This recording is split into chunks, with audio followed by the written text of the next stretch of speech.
They thought I was losing my mind. They whispered about it in the kitchen when they thought I was asleep, their voices sliding through the air vents like snakes. "Dad's forgetting things again," my son Jacob said. "He left the garage light on all night. He can't handle his own affairs anymore," my daughter Melissa replied. "It's time we took control before he burns the house down." I wasn't losing my mind. I was listening, and every word sharpened me like a blade. That Friday evening, I sat alone at the oak table I'd built with my own hands 40 years ago. The light above buzzed faintly, casting shadows across the stacks of bank statements I'd laid out in perfect order. Old habits die hard. After 35 years in banking, numbers still spoke to me clearer than most people ever did. My children believed the modest pension and Social Security checks were all I had. They saw a man scraping by, still wearing the same gray wool coat from the 1990s, still living in the creaking old house where they'd grown up. To them, I was just a tired widower, clinging to the past. They didn't know about the other accounts. They didn't know about the offshore trusts, the shell corporations, the legal structures I'd built back when I was the bank's problem solver. I'd buried money the way some men bury landmines, hidden deep, mapped only in my memory, waiting for the right step to trigger the explosion. Before I'll tell you what happened next, please subscribe to the channel and hit the like button. Thank you. The first sign came 3 weeks ago. Melissa stopped by with a casserole, smiling too wide. She set the dish down on the counter and immediately pulled out a folder. "Dad, I've been talking with Dr.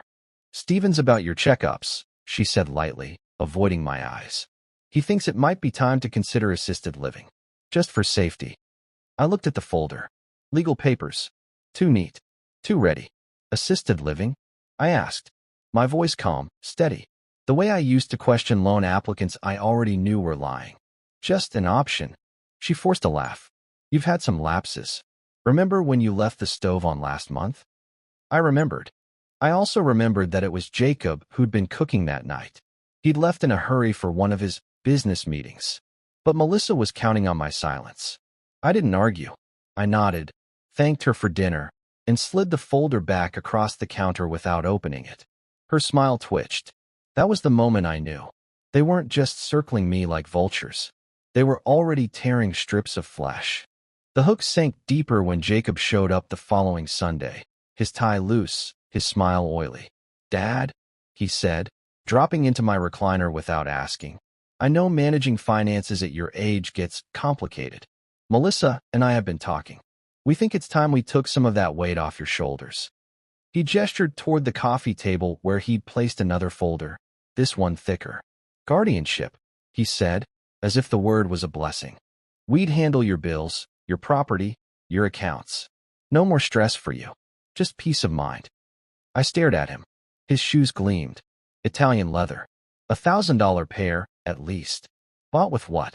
His salary from the law firm barely covered his rent. Unless he'd already started counting my money as his. I leaned back, made my face slack, my eyes vague. "That might be a relief," I murmured. Inside, the soldier in me was loading his rifle. That night, I walked the silent hall of my house, touching the wallpaper my late wife had chosen, the photos still hanging in neat rows. Melissa's graduation, Jacob's wedding, vacations where I worked double shifts just to pay for plane tickets. Every image looked different now. Not memories, not love, evidence of what I'd given, what I'd sacrificed, and how little it meant to them. When I reached my office, I closed the door, pulled the blinds, and unlocked the bottom drawer of my desk. Inside was a black binder. My true will, not the fake version they were preparing for me. I opened it. Spreadsheets, copies of deeds, trust documents, account summaries from places Jacob couldn't spell and Melissa couldn't find on a map. All perfectly legal, but perfectly invisible. They wanted guardianship. They wanted control. Let them. By the time they realized the only accounts in their names were the ones drowning in debt, by the time the IRS letters started arriving, by the time the credit collectors called them day and night, I'd be long gone, living quietly on the assets they never knew existed. The plan formed itself as I stared at the binder. It wasn't revenge yet. Not fully. But it would be. I shut off the light, the house settling into midnight silence. Outside, cold wind rattled the bare branches. Inside, I sat in the dark and whispered to myself, "They think I'm finished. Let's show them how wrong they are." The pen felt heavy in my hand. Not because of age, not because of weakness, but because I knew exactly what I was signing. Jacob sat across the table in his suit, tapping his polished shoe impatiently. Melissa hovered at my side, voice syrupy, urging me along. "Just your name here, Dad, and here. This way you won't have to worry about anything. We'll handle the stress." Her smile was rehearsed.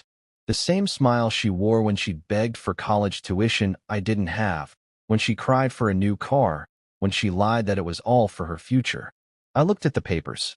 Guardianship. They thought the old man was blind. They thought he couldn't read. I signed. My hand steady, deliberate. Jacob exhaled with satisfaction. Melissa squeezed my shoulder like she'd just comforted a child. "See? That wasn't so hard." No, not hard at all. They had no idea those pages were copies I'd swapped out the night before. My signature would give them control over the shell accounts I'd built as decoys. Accounts already drowning in debt, bleeding interest, poisoned with obligations I'd attached like ticking grenades. 2 nights later, I watched them celebrate from my study window. Melissa popped open a bottle of champagne she couldn't afford. Jacob paced the driveway, phone pressed to his ear, already bragging to someone about new investments. They thought they'd won. They didn't see the trap door yawning beneath them. The first crack appeared faster than I expected. Melissa barged into my kitchen one morning, her makeup smudged, eyes flashing with panic. "Dad, the bank called. Something's wrong. The accounts you signed over, there's debt. Massive debt." I raised my eyebrows, spooning sugar into my coffee. "Debt? That's strange. I always paid my bills on time." She shoved a letter across the table. "Final notice. Balance due, $428,000. Jacob stormed in moments later, his tie crooked. "What the hell is this, Dad? These can't be the right accounts. We were supposed to inherit assets, not this garbage." I sipped my coffee. "I told you kids not to meddle in things you don't understand." Jacob's voice broke into a snarl. "Don't play games. You signed guardianship. This is on you." I looked him straight in the eye, calm, deliberate. "No, son. It's on you." That night, I left my desk light burning until long after midnight. Stacks of documents spread before me like battlefield maps. The noise of their argument echoed faintly from the other side of the house. Melissa blaming Jacob, Jacob blaming me, both too arrogant to realize they were already cornered. Every collector's call, every legal notice, every false move would drive them deeper into the pit I'd dug. But this wasn't enough. Not yet. They wanted my house, my life, my freedom. I wanted them broken, and the next step would make sure of it. The following week, I drove into town and parked outside Davenport and Clark Attorneys at Law. My old colleague, Richard Clark, still practiced there, a man with a long memory and a deeper dislike for Jacob, who once tried to humiliate him at a networking dinner. Richard met me in his office, the smell of leather and ink filling the air. "Stanley," he said, shaking my hand firmly. "I read your message. Sounds like you're preparing for war." I nodded. "I want every legal arrow in the quiver aimed at my children. Fraud, misrepresentation, guardianship abuse. If they want control, I'll give it to them, in court." Richard's grin was sharp. "Then let's bleed them slowly." I left his office into the cold March wind, my coat collar turned up, my mind sharp and steady. Melissa and Jacob thought they'd taken everything from me. They didn't realize they'd only just stepped onto the battlefield I built decades ago. And I don't lose battles. Not when family betrays me. Melissa's voice carried down the hallway, sharp and frantic. "Jacob, he still has the deed in his name. How are we supposed to list the house if it's not legally ours?" I closed my study door quietly, let them argue. Their panic was music, raw, desperate, clumsy. The house. That was their next move. They thought they could push me into a corner, ship me to a nursing home, and then sell the only place left that still smelled of my wife's perfume, still echoed with the laughter of children before greed rotted it. They hadn't planned on me moving first. 2 weeks earlier, while they schemed, I'd sat across from my real estate lawyer, Rebecca Lynn, a razor-sharp woman with eyes like steel. "You're sure you want to do this, Mr. Brooks?" she asked. "Selling the property out from under your own children?" I smiled. "It's not theirs to begin with. Let's see how they handle the surprise." The paperwork was signed, sealed, and filed before Jacob ever marched into the county recorder's office waving his fraudulent guardianship. I knew the exact moment they discovered the truth. I was pruning the rosebushes Ellen had planted 20 years ago when Jacob's car screeched into the driveway. He slammed the door so hard the windows rattled. Melissa trailed behind him, mascara streaked down her cheeks. "You sold it." Jacob's face was red, veins bulging at his neck. "To who?" I wiped sweat from my forehead with my sleeve, calm as a man trimming weeds. "To someone who knows how to take care of it. You had no right." Melissa's voice cracked. "We had plans. Plans for my house." I cut in, my tone flat, sharp enough to draw blood. "You thought I was blind. Thought I'd hand over everything to two parasites who see me as a paycheck with a pulse. Wrong again." Jacob stepped closer, fists clenched. For a moment, I thought he might swing. But then he saw my expression, calm, steady, unafraid, and he stopped. The soldier in me must have bled through my eyes. Melissa grabbed his arm, whispering something, but I caught every word. "Not here. Not now." They stormed off without another word, tires spitting gravel across the yard. That night, the phone started ringing. First Melissa, then Jacob, then a parade of numbers I didn't recognize. Creditors, collection agents, vultures smelling blood. I didn't answer. Instead, I sat at my desk, pen scratching across paper, drafting a letter to the state attorney's office. Fraudulent guardianship attempt. Documentation enclosed. Audio recording attached. Every lie they'd told, every forged document they'd pushed across my table, every sneer they'd thrown at me, now neatly weaponized. 3 days later, Melissa showed up on my porch, eyes swollen from crying. She clutched a pile of bills and shaking hands. "Dad, please," she whispered.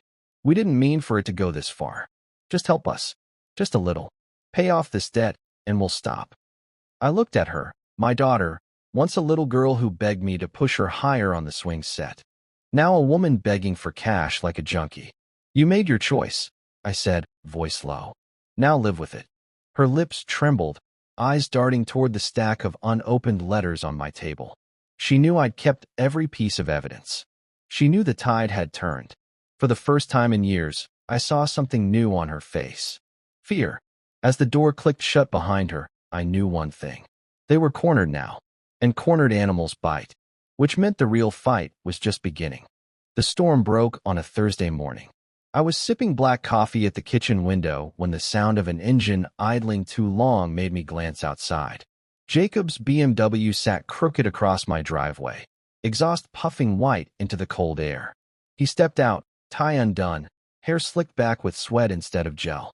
His eyes were bloodshot, wild. He didn't knock. He slammed through the front door like he owned it. "You ruined me," he shouted, veins straining in his neck. "Do you have any idea what you've done?" I set the cup down carefully. "I saved my own life. What you tried was fraud. What you did was betrayal." He paced, fists flexing, breathing like a bull ready to charge. "The partners found out about the guardianship papers. Someone leaked them. Said I falsified my father's consent. Do you know what that means in my line of work?" "Yes," I said flatly. "It means you're finished." Melissa appeared behind him, wringing her hands, face pale. "Dad, please, he's just upset. If you'd just help us." "Help you?" I barked a laugh sharp enough to cut the air. "I gave you everything for 30 years. Now you want me to bury myself so you can live soft? No, you've bled me enough." Jacob leaned across the table, his breath sour with whiskey. "You think you're clever. You think selling the house makes you untouchable. But we're not done." I leaned forward too, inches from his face. "Neither am I." For the first time, I saw it, a flicker of uncertainty in his eyes. The realization that maybe, just maybe, the old man wasn't bluffing. That night, as rain hammered the roof, I heard footsteps outside, gravel crunching, a shadow lingering by the garage. I killed the lamp and sat in the dark, the weight of my old service pistol heavy in my lap. The door handle rattled once, twice, then silence. Whoever it was, they backed off. But the message was clear. Jacob wasn't going to stop at paperwork. The next morning, a letter slid under my door. No return address. Just one line scrawled in angry ink. Sign everything over, or we'll make sure you don't live to enjoy it. I held the paper under the kitchen light, steadying my breathing. Fear? No. What I felt was colder, sharper. I slipped the letter into my growing folder of evidence. Then I made a call. Richard, I said when my lawyer picked up, it's time. File the injunction. Guardianship fraud, attempted coercion, threats. I want it all on record. Understood, he said. But be careful, Stanley. Desperate men make desperate moves. I hung up, staring out at the rain-slicked street, the world blurred in gray. Desperate moves were exactly what I was counting on. That evening, Melissa called. Her voice cracked. Desperate. Dad, Jacob's lost everything. His firm suspended him. The creditors keep calling. Please, just meet with us. One more time. We can fix this. I let the silence hang long enough for her to squirm. Then I said, fine. Tomorrow. Noon. At the diner on Main. Thank you, Dad, she whispered. Relief in her tone. The kind of relief a drowning person feels grabbing for a rope. But they didn't realize the rope was around their necks. When I hung up, the house felt different. Not my home anymore. A battlefield. And tomorrow, the war would move into the open. The bell over the diner door jingled when I stepped inside. Grease, coffee, and old vinyl seats. Nothing fancy, but it smelled like honesty, a sharp contrast to the perfume of lies my kids had been spraying all month. Jacob and Melissa were already in a booth by the window. Jacob's tie was gone, his shirt wrinkled, eyes bloodshot like he hadn't slept in days. Melissa looked brittle, holding a cup of coffee with both hands like it might stop her from falling apart. I slid into the booth across from them. Neither offered a smile. Dad. Melissa started, her voice low, careful. We just want to talk. Talk, I said. Go ahead. Jacob leaned forward, jaw tight. You've embarrassed us. You've dragged our names through the mud. But it doesn't have to go further. If you sign over the rest of your assets, quietly, we can still recover. We can make this right. I raised an eyebrow. Make it right for who? Melissa's eyes glistened. For all of us. For the family. I almost laughed. Family. A word they only remembered when it was currency. The waitress brought my black coffee. I stirred in a packet of sugar, slow, deliberate. Then I pulled a folder from my coat and laid it flat on the table. Do you know what this is? I asked. Jacob's eyes narrowed. More tricks. Evidence, I said. I slid the first sheet toward him. Copies of the guardianship papers. His signature on forged sections. Melissa's initials on blank pages filled in later. His face drained of color. I laid down the next sheet. Credit card statements. Dead in your names. Accounts you thought were mine. Melissa gasped. Dad, know this. Quiet. My voice cut sharp. I placed the final document on the pile, a sworn affidavit from my lawyer, filed with the county court, time-stamped and sealed. By the time you walked into this diner, a judge already had these in his hands. Jacob's mask cracked. You wouldn't. I did. I leaned forward, voice low, steady. I gave you rope. You tied the noose yourselves. Melissa's hand trembled against her coffee cup. Dad, please, people will find out. The whole town will. Good, I said. Let them. Let everyone see what greed turns blood into. Jacob slammed his fist on the table. Silverware clattered. Heads turned from nearby booths. You think you've won? You think this is over? I met his fury with ice. It's just beginning. The waitress hovered nervously until I nodded. She dropped the check, and I slid cash onto it before my children could fumble with their wallets. As I stood, I looked down at them. My son hunched in fury, my daughter pale with dread. Tomorrow, I said. The papers hit the public record. You wanted control? Now you'll learn what it feels like to be controlled. I walked out into the noon sun, the bell above the door ringing like a gavel. For the first time in weeks, the weight in my chest lifted. Not because it was finished, no, not yet. Because the real fight had just gone public. The knock on my door came just after midnight. Not polite, not hesitant. Heavy, angry, demanding. I knew it was Jacob before I opened it. He stood there swaying, the stink of whiskey rolling off him, his tie stuffed into his pocket like a rag. His eyes were wild, his jaw clenched so hard I could hear his teeth grind. "You think you can humiliate me in public?" he hissed. "You think I'll let you destroy everything I built?" "You built nothing," I said, voice calm. "You tried to steal, and now you're afraid because people finally see it." His hand shot forward, shoving my chest. Not enough to knock me down, but enough to test me, to see if the old man would break. I didn't. I just stared at him, the way I used to stare down clients caught forging checks. Melissa's voice carried from the dark street. "Jacob, stop it. You're making it worse." She looked frantic, mascara streaked, her coat half-buttoned like she'd run out of the car. But Jacob wasn't listening. He pushed past me into the house, knocking a picture frame off the wall. The glass shattered on the floor. My wife's face in the photo looked up at me from the shards. That was the moment my patience died. "You've crossed a line," I said, closing the door.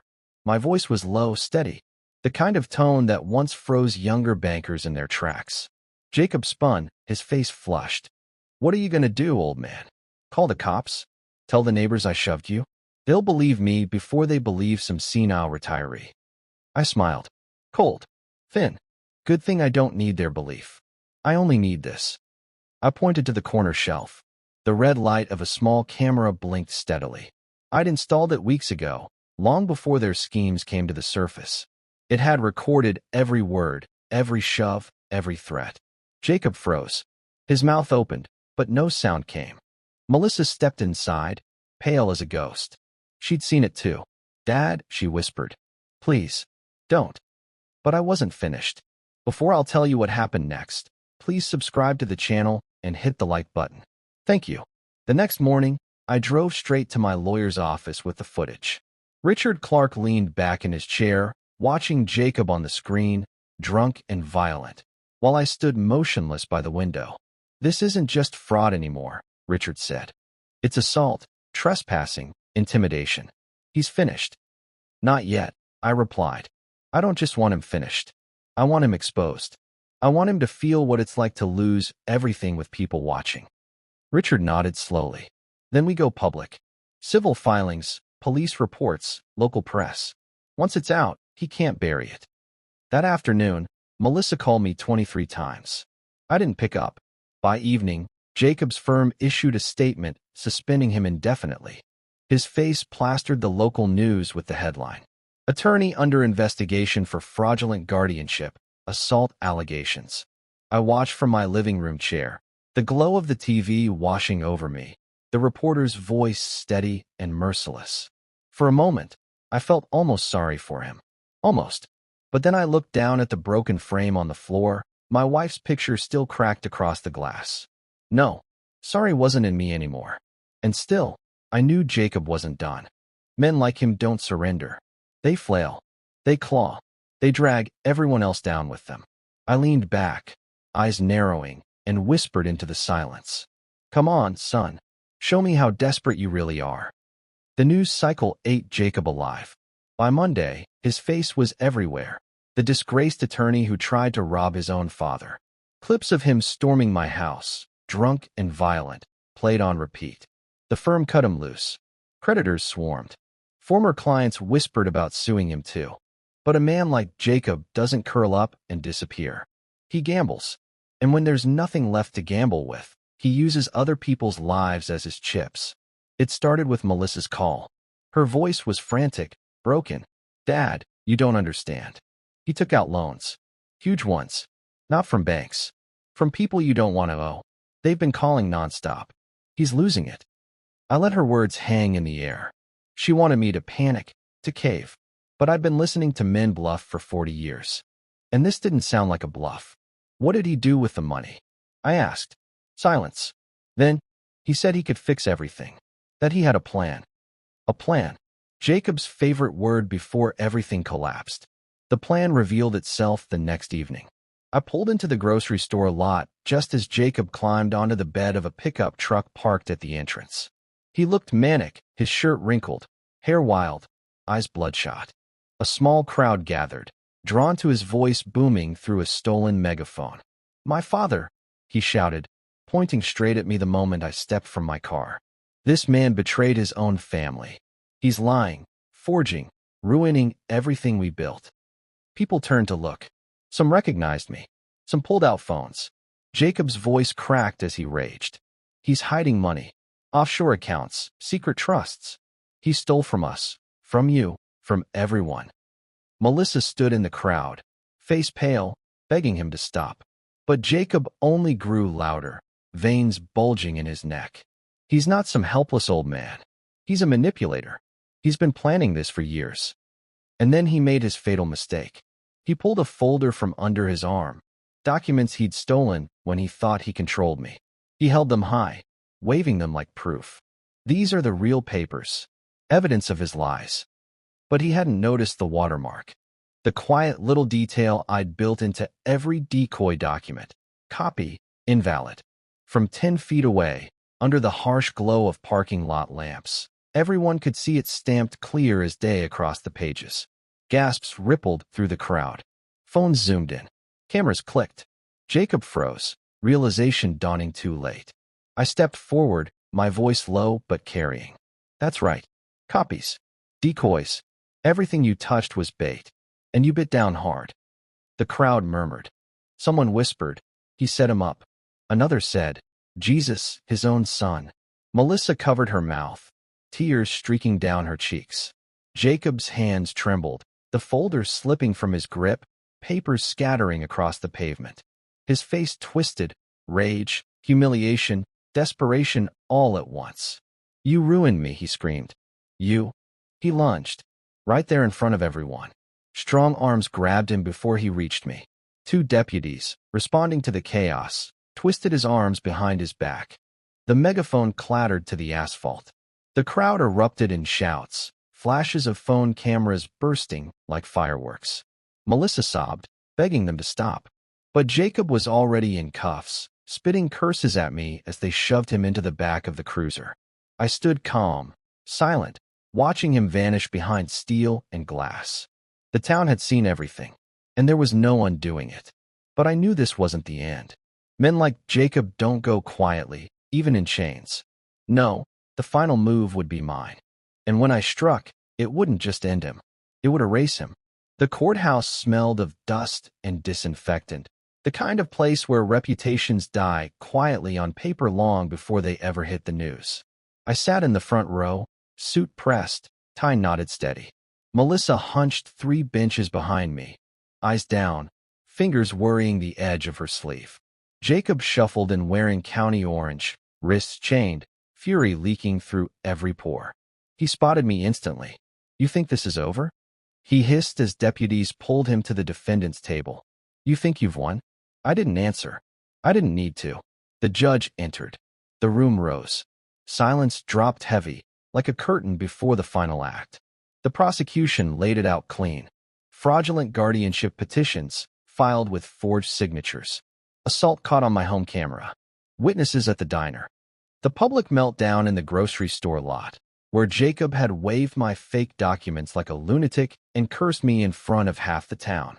Every piece landed like a nail in his coffin. Then came my turn.